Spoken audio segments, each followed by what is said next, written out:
সংগীত শিল্পী ৰমেন বৰুৱা জীৱিত অৱস্থাত আছে নে মৃত অৱস্থাত আছে ইয়াৰ কোনো তথ্য নাই ৰাজ্য চৰকাৰৰ। ব্ৰহ্মপুত্ৰৰ বুকুত ৰমেন বৰুৱাৰ মৃতদেহৰ সন্ধানত অভিযান চলাই দায়িত্ব শেষ কৰিছে অসম আৰক্ষী। অসম আৰক্ষী তথা মুখ্যমন্ত্ৰীৰ ফালৰ পৰা বাৰে বাৰে ক'বলৈ চেষ্টা চলোৱা হৈছে ৰমেন বৰুৱাই মানসিক আঘাত পাই ব্ৰহ্মপুত্ৰৰ বুকুত জঁপিয়াই আত্মহত্যা কৰিছে।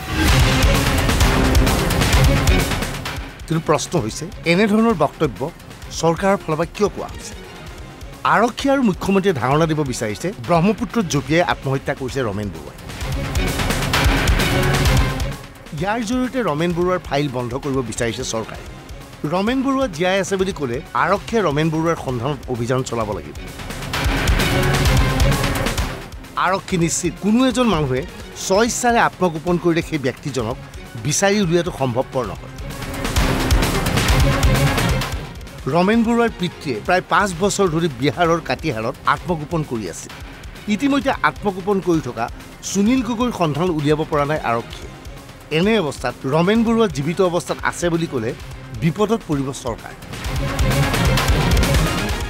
ঘনে ঘনে ৰমেন বৰুৱাৰ সন্ধান উলিয়াবলৈ দাবী জনাব বিভিন্ন সংগঠনে। সেয়েহে ৰমেন বৰুৱাৰ ব্ৰহ্মপুত্ৰত পৰি মৃত্যু হৈছে বুলি ধাৰণা দি দায়িত্ব শেষ কৰিব বিচাৰিছে আৰক্ষীয়ে। পৰিয়ালৰ সদস্যই ধাৰণা কৰে ৰমেন বৰুৱা এতিয়াও জীৱিত অৱস্থাত আছে। ৰমেন বৰুৱা সন্ধানহীন হৈ আছে। লগে লগে ৰাজনীতি আৰম্ভ হৈ গৈছে অসমত। আজি অখিল গগৈৰ নেতৃত্বত ৰাইজৰ দলৰ প্ৰতিনিধি দল এটাই সাক্ষাৎ কৰে ৰমেন বৰুৱাৰ ভাতৃ দীপেন বৰুৱা। ৰমেন বৰুৱাৰ বিষয়ে আলোচনা কৰে অখিল গগৈ। আৰু সেইটো লুকুৱাবৰ কাৰণে এতিয়া পৰিয়ালৰ ভিতৰত কাজিয়া বুলি এখন নতুন নাটক সৃষ্টি কৰি এখন নতুন ঘটনা হয়তো থাকিব পাৰে ঘৰত কাজিয়া, কিন্তু সেই ঘটনাটোক ডাঙৰ কৰি আচল ঘটনাটোক লুকুৱাব খোজা হৈছে। এইটো দুৰ্ভাগ্যজনক ঘটনা। আৰু সেইকাৰণে মই সকলোকে অনুৰোধ কৰিম যে পৰিয়ালৰ ভিতৰত কি কাজিয়া হৈছে এইটো গুৰুত্বপূৰ্ণ কথা নহয়। আচল গুৰুত্বপূৰ্ণ কথাটো হ'ল যে এতিয়ালৈকে শিল্পী ৰমেন বৰুৱা ডাঙৰীয়াক অসম চৰকাৰে বিচাৰি উলিয়াব পৰা নাই। এইটো ব্যৰ্থতা। যদি নদীত তেখেতক সন্ধানহীন হৈছে নদীৰ পৰা বিচাৰি উলিয়াব লাগে। কিন্তু আজি মই চিপিৰ লগত পুলিচ কমিশ্যনাৰ দিগন্ত বৰা ডাঙৰীয়াৰ লগত যেতিয়া কথা পাতিলোঁ, ক'লে যে নৰ্মেল অভিযানৰ বাহিৰে নদীখনত অন্য কোনো স্পেচিয়েল অভিযান চলি থকা নাই। এজন শিল্পীৰ ক্ষেত্ৰত এনেকুৱা ধৰণৰ একেবাৰে গা এৰা দিয়া মনোবৃত্তি এইটো কেতিয়াও ভাল বস্তু নহয়।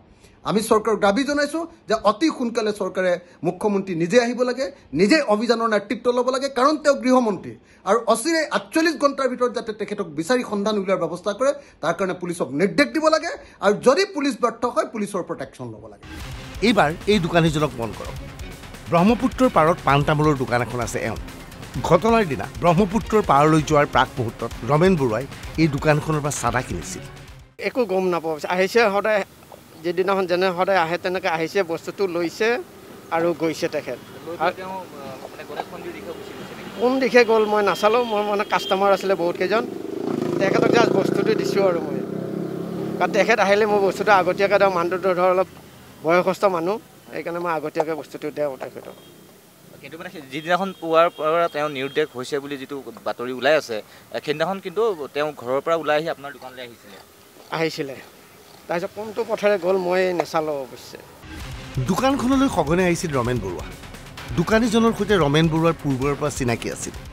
লৈছিলে কিন্তু বিশেষ একো কথা পতা নাই। তেওঁ বিশেষ কথাও নকয়। আহিলে ধৰক কিবা লাগিলে লয় আৰু ধৰক মই ঘৰৰ খবৰটো সোধে মোৰ। আৰু কেতিয়াবা ঘৰত গ'লে আহাত দেৰি হ'লেও কয় কি হ'ল, কিবা ঘৰত কিবা অসুবিধা হৈছে নি বুলি সোধে। আৰু মোৰ কথাখিনি কওঁ আৰু সিমানতে তেখেতে গুচি যায়। একেখিনি সময়তেই NB নিউজে ইতিমধ্যে বাতৰি সম্প্ৰচাৰ কৰিছিল যে ব্ৰহ্মপুত্ৰৰ পাৰলৈ যোৱাৰ পূৰ্বে ৰমেন বৰুৱাই আন এখন দোকানৰ পৰা চাহ খাইছিল। খুজিছে, বহুত লাহেকৈ গৈছে আৰু মাতটো মানে সৰু কৰি দিছে। বোলো কি চাহ খাব ছাৰ? কৈছে গাখীৰ চাহ দিয়া। বোলো ডাঙৰ খাব নে সৰু খাব? কৈছে সৰু কাপত দিলে হ'ল। তেনেকৈ কৈছে আৰু তাৰপিছত বেলেগ আৰু মই ইমান গুৰুত্ব দিয়া নাই। বহুত মানুহ আহি থাকে, বহুত মানুহ গৈ থাকে ন। তেতিয়া মই পিছত অনুমান কৰিলোঁ সেইজনে আছিল নেকি। চাহ খাই পেলাই পিছত কোন দিশে? এইটো চাইডে গৈছে, ঘাটৰ পিনে এইফালে গৈছে। এইফালৰ পৰা আহি কিনে এইফালে গৈছে। 9:30মান বাজিছে। 9:30মান বাজিছে।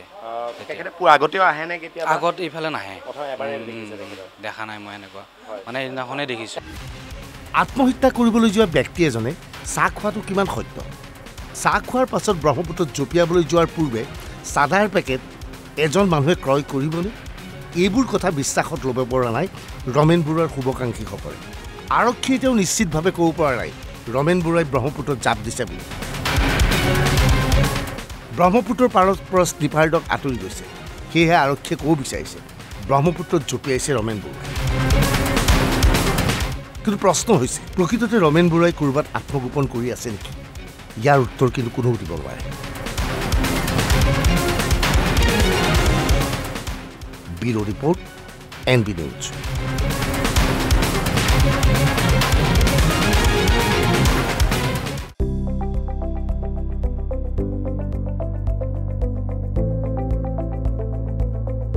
NB নিউজ, সহজ সৰল ভাষাত নৱভাৰতৰ কথা।